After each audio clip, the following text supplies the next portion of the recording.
Today on Steelers Talk, we're going to be covering the latest quarterback rumors surrounding the Pittsburgh Steelers. We have a lot to talk about today, and specifically when it comes to Mr. Aaron Rodgers, where we are now into week 3 of NFL free agency, and Rodgers has still not made a decision as to where he wants to play football in 2025.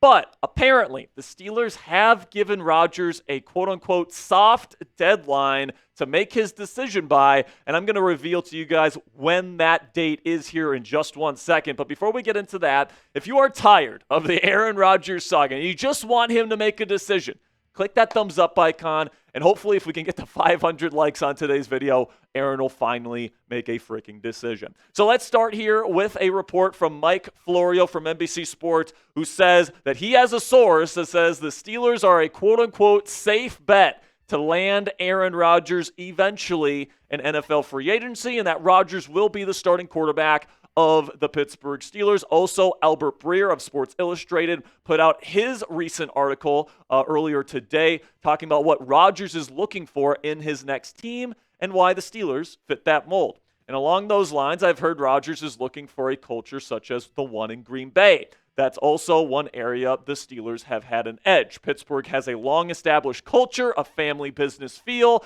and stability, just like Green Bay. It also helps, I think, that the roster is stocked with decorated veterans such as TJ Watt, Cam Hayward, Minkah Fitzpatrick, and now DK Metcalf, who are deep into their careers and presumably would carry a similar win-now urgency for Rodgers. Now, Albert Breer also said in his article today that Rodgers may visit the New York Giants this week, as he did with the Pittsburgh Steelers last week. And, if Rodgers really is committed to, really taking his time, going over his options, all these different things, it makes sense to go and at least meet with Brian Dable, to meet with Joe Shane, to meet with John Mara, and, meet with the New York Giants the same way that he met with the Pittsburgh Steelers. But, even if he does go on that visit, guys, I just don't know what they could say to convince him that that situation is better in terms of trying to win a Super Bowl and trying to cement his legacy as one of the greatest quarterbacks of all time with a Super Bowl championship to finish out his career than what the Pittsburgh Steelers can provide with that defense, with the wide receiver duo in DK Metcalf and George Pickens. Plus, you got a great tight end in Pat Freiermuth. You're going to be drafting a high-end running back. You've made a big investment on the offensive line to protect Aaron Rodgers, all right? So even if he does take a visit to New York, guys, I think that a decision should come relatively soon, hopefully this week, but we will see. But when it comes to that potential deadline, Nick Farabaugh from Penn Live has said that the Steelers have put a soft deadline on Aaron Rodgers of April 21st, which is when the team begins organized team workouts for the offseason, all right? And, when that happens, Rodgers is certainly somebody that needs to develop chemistry with his wide receivers. He likes to change plays at the line of scrimmage, make a lot of checks, and in order to really have that style of offense, you have to be able to build that chemistry, and that's usually probably going to require Rodgers being involved in the entire offseason program. This is what Farabaugh had to say about why April 21st is likely the deadline for the Steelers. When a team signs someone like Rodgers, they will naturally inherit some things Rodgers likes, including his hand signals and concepts that he loves.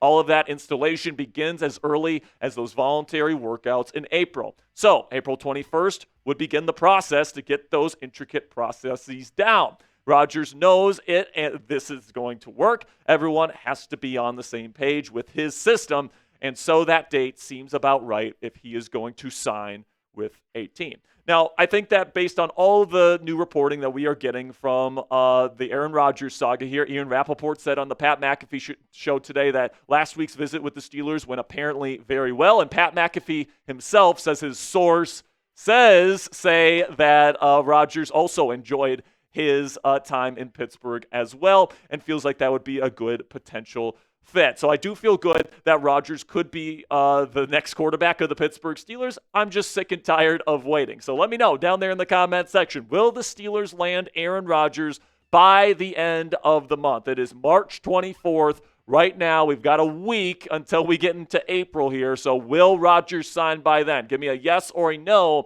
down there in the comment section for today's pinned comment. YouTube's going to throw you an ad break here in just a couple of seconds. And when that happens, take advantage of that time by giving me a yes or a no.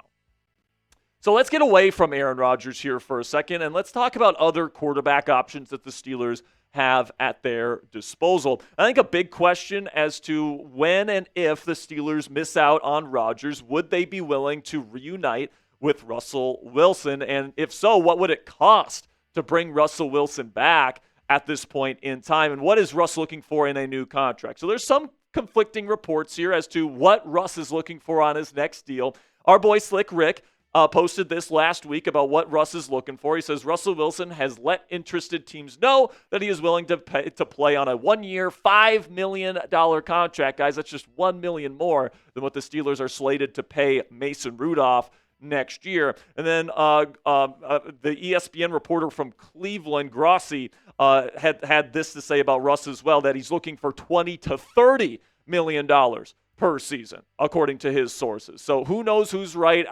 Ricky's been right a lot this offseason, but also, ESPN themselves are saying that Russ is looking for $20 to $30 million. And my take on the entire situation regarding Russell Wilson here, guys, is that he still remains my number one plan B option if the Steelers strike out on Rodgers. I would prefer Rodgers, but I think if you could still bring back Russell Wilson, this is still an offense that fits his skill set with the deep threat receivers that the Steelers have at their disposal. Hopefully this offensive line can protect him better than last year's unit was able to, and then hopefully the run game can be better when they take another running back in the NFL draft this year. So if the bridge is burnt with Russell Wilson, as some people have suggested in the media, what other options are there for the Pittsburgh Steelers if they miss out on Aaron Rodgers in the coming days? Well, I'll answer that question here in just 1 second. But first, the one player that we know will be wearing black and gold next year is DK Metcalf. And if you want to get a brand new number 4 Steelers DK Metcalf jersey, you can get it from our friends at Fanatics today by going to chatsports.com/DK. If you use that link and you make a purchase, Fanatics sends us part of the proceeds to help us keep the lights on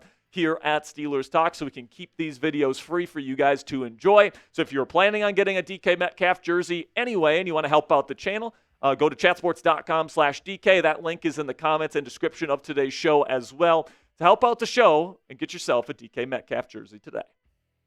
So there's a report out there, I believe it's from Josina Anderson here, that says that Kirk Cousins and Will Levis are involved in trade talks, in preliminary trade talks before the NFL draft. So this is 2 potential options for the Steelers to consider if they miss out on Rodgers. This is the tweet from Josina. I was just told these 2 quarterback names come up in recent preliminary trade inquiries or internal discussions per a league source. Kirk Cousins and Will Levis. When it comes to Kirk Cousins here, guys, I think it would be a terrible idea. But Albert Breer from Sports Illustrated has said that the Pittsburgh Steelers would potentially be in on trading for Kirk Cousins if they are not able to land Aaron Rodgers in NFL free agency. And, personally, guys, you guys know how I feel about Kirk Cousins if you've been watching this channel for a while. I think it would be an absolute disaster. I think it's a complete non-starter because he has completely lost his arm strength, and that is the sign of a quarterback that is done in the National Football League, is when they start losing their arm strength. Just look at guys like Drew Brees. Just look at guys like Matt Ryan with the Indianapolis Colts. When these guys start losing their arm strength,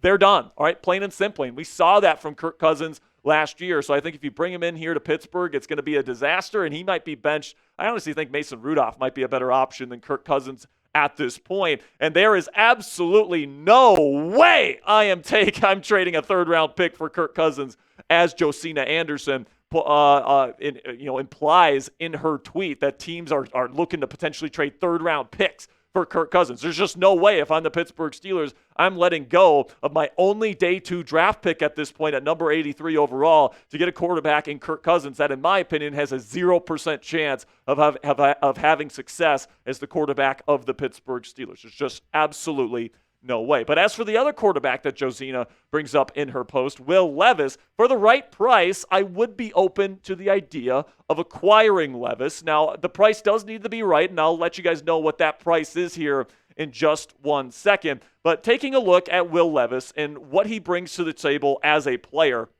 He brings excellent size to the table. His arm talent is unbelievably good, man. With a quick release, he can throw from a bunch of different arm angles, all this different stuff. He's a plus rusher. He's a good athlete. And then he's got some incredible competitive toughness where he is willing to take a big shot. He's willing to lower the shoulder to pick up a first down or a touchdown when necessary. But the cons, guys, accuracy has been an issue since college. Same thing with decision-making. Very high turnover-worthy play percentage. And then the pocket presence is not very good at all either. For me, he is a developmental NFL backup that does still have some very nice tools at his disposal. Right now, Levis is 25 years old, so he's younger than a guy like, say, Tyler Shuck if you drafted him in the early rounds this year. Like I mentioned, guys, that excellent size at 6'4", 230 pounds. He still has 2 very affordable years left on his current contract. He was not a first-round pick, so very affordable deal for him.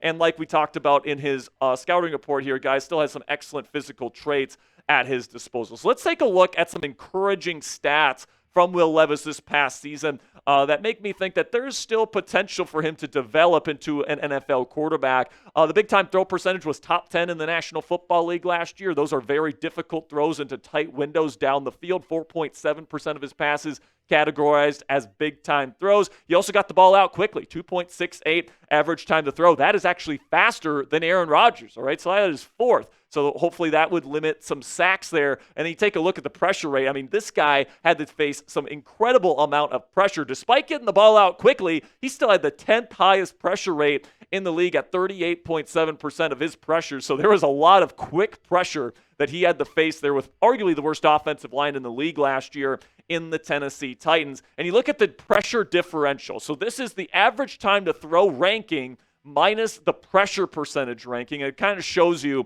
just how bad and how little help the offensive line gives to a quarterback. Will Levis was number 1 in this category, and it wasn't even close. Gardner Minshew was a negative 19. Will Levis's protection was so bad, it was a negative 30. All right, so his protection in Tennessee did him absolutely no favors. But let's be absolutely clear for a second. There is a reason why Tennessee is moving on from Will Levis, most likely to take Cam Ward at the top of the 2025 NFL draft. You take a look at some very concerning stats from Levis last year. He was second to last in EPA per play among quarterbacks with at least 150 dropbacks. He was 36th in catchable ball percentage, so he's not very accurate. He was 25th in yards per attempt, and then 37th in turnover-worthy plays. So he throws a lot of interceptable type of passes, which, of course, is not really head coach Mike Tomlin's cup of tea. But as dart throws go, all right, if you're going to be sending a day 3 draft pick to go and get a kind of developmental type quarterback,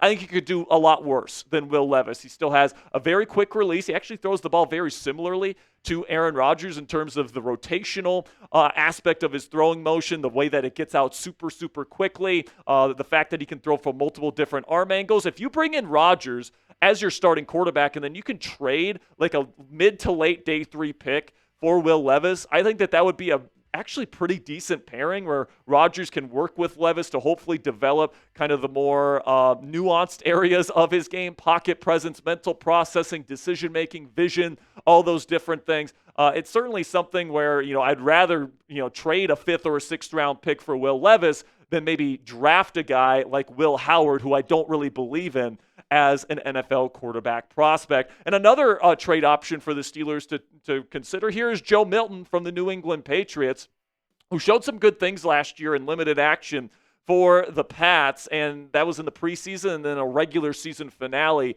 versus a Buffalo Bills team that were playing their backups. But Milton is 25 years old, just like Will Levis, 6'5", 247, so he's got even better size and even better mobility, honestly, than Levis does. He's a faster runner, and because he was just drafted last year, he's got 3 years of affordable quarterback play. All right, and then like we talked about before, we've talked about Milton quite a bit on this show. He's got some real potential, and he showed a lot of potential against NFL competition just last year. In that Week 18 game versus the New England Patriots, guys, an excellent completion percentage, really showed off the accuracy, which was a big problem for him at Tennessee, showed off some mental processing chops, which was a big problem at Tennessee, and then he showed off some great pocket presence, which was an issue at Tennessee. So he showed legitimate growth in his first year as an NFL quarterback compared to where he was in college, and I'm sure there's even more room for Joe Milton to grow within that excellent physical profile that he brings to the table. At his size, he might have the strongest arm in the entire National Football League,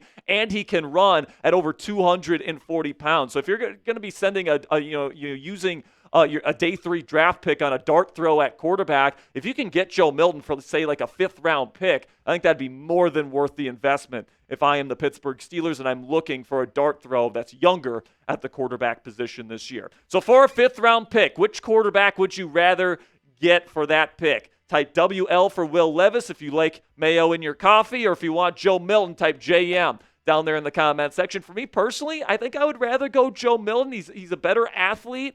And I think he showed some legitimately promising things at the end of the season last year with the Patriots. So I'd probably go Joe Milton here, but I could certainly see why people would be typing in those WLs. So let me know what you guys think down there in the comment section. That'll be it for today's edition of Steelers Quarterback Rumors. Thank you guys so much for sticking with me to the very end. Click that subscribe button right now for more Steelers content coming your way all throughout this week.